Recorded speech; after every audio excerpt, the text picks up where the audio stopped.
Hey, I'm Joe with Heartwood Land Management. I just wanted to talk with you for a second about food plots, especially in a drought.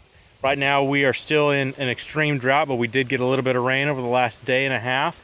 So we went ahead and planted a food plot here, but I wanted to show you a technique that we've used to help contain as much moisture as we can in the soil.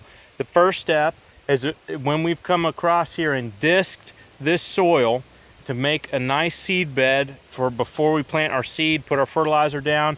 When we did that, we did not disc really aggressively, and we didn't disc it down to complete bare dirt. It's kind of hard to tell, but if you look in this stuff, it's still got a lot of thatch in it, still got a lot of grass material, stuff that did not get completely ate up by those discs.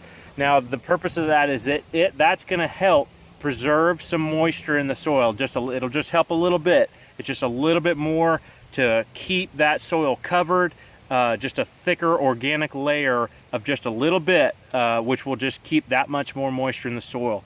The second thing we've done is we've gone back over the top of this. You can do it with a four-wheeler or even with a lawnmower if that's all you've got.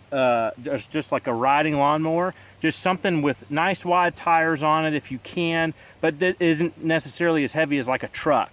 What that does is it compacts the soil just slightly. It pushes those seeds back down into that new seed bed that you've prepared, and it really helps get the maximum potential out of your food plot. So, and then of course it helps preserve a lot of moisture. When you're compressing it back down just slightly, you're minimizing the surface area, which minimizes evaporation, and it also compresses back down to keep the loose soil from being so exposed to the sun, and that's where you lose most of your moisture. So these are just two little ways we were going to try and hold on to as much moisture as we can in this soil and hopefully get a good food plot out of this even in some dry weather. Of course, seeds are also really important. You want to select something that's going to do well in a dry climate if you know it's dry where you are.